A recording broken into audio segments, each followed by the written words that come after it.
Good evening to all my friends. Facebook live में सबको नमस्ते।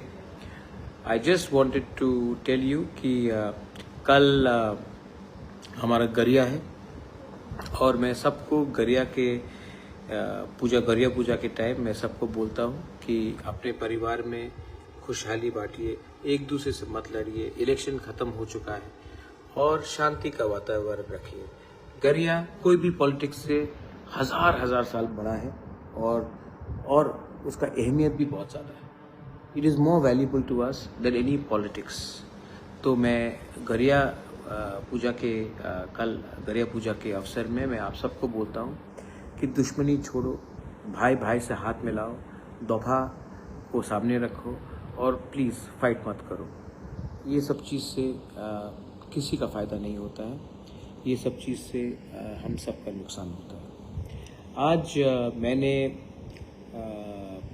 अभी इलेक्शन ख़त्म हो चुका है, 17 तारीख को रिज़ल्ट था। इलेक्शन ख़त्म होने के बाद आज मैं अपने कमरे में था तो मैंने एक व्यक्ति को फ़ोन लगाया और प्यार से बोला कि वापस आ जाइए। और उसने फ़ोन उठाया और बोला बुबागरा मैं आऊँगा, और मुझे बहुत अच्छा लगता है। देखिए, मैंने हमेशा कहा है नफ़रत हारेगा, प्यार जीतेगा। और जो लोग मुझे छोड़ के गए वो भी मुझे प्यार करते थे, लेकिन हमको भी उनको, अगर मैं राजा हूँ सच में, तो as a king you should have a big heart. तो आज मैंने फ़ोन किया और वो शाम को राजबाड़ी आए और अभी भी मेरे साथ बैठे हैं। एनी गेसेस कौन है वो वापस बीजेपी को छोड़कर मेरे पास आ गए हैं और वो मेरे बगल में बैठे हैं। कोई गेस करना चाहता कौन है?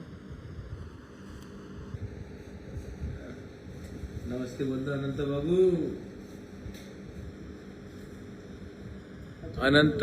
अनंत देवर्मा आए मेरे पास, मुझे सॉरी बोला। उनका उम्र है, मैंने कहा सॉरी बोलने का दरकार नहीं है, गलती सबसे होता है। इनको किसने खेला मुझे मालूम है, किसने पैसा ऑफर किया और किसने धोखा दिया मैं जानता हूँ, लेकिन है तो अपना तीपरा सा। तो मैंने सब चीज़ को मत रोइए, डोंट बी इमोशनल, दुखी हो रहा है।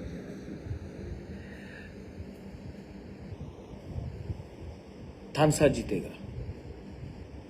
हमको और आगे काम करना है, बदला नहीं लेना है, सबको एक करना है और अपने नेक्स्ट जनरेशन को जिताने के लिए एक संग होकर फाइट करना है, बस। सो वेलकम बैक अनंत बाबू। आप 12 दिन बीजेपी में थे, अब मरते दम तक मेरे साथ रहिए, अपने दफा के साथ रहिए। हाँ कि नहीं अनंत बाबू? हाँ, क्या बोलना कुछ बोलना है? नहीं, वो तो पहले से रहना अभी भी नहीं। God bless you, love you all. और कल अगेन मैं आप सबको अपील करता हूँ, वायलेंस बंद कीजिए, कुछ नहीं होगा। सब लोगों को घर जाने दीजिए। जो लोग अभी भी बाहर है, अपने गांव से बाहर है, उनको गांव वापस जाने दीजिए। उनको गरिया में पार्टिसिपेट करने दीजिए। ये ठीक नहीं है। ईश्वर के घर में हम सब एक हैं। उनको अपने गांव में जाने दीजिए और गरिया में पार्टिसिपेट करना दीजिए और उनके ऊपर कुछ मारपीट या गाली गलौज मत कीजिए, ठीक है? अगर आपका राजा माफ़ कर सकता है, दिल बड़ा करके सबको ला सकता है, तो आपको भी ये करना चाहिए। बेलाइनो हम बाय और कहाँ।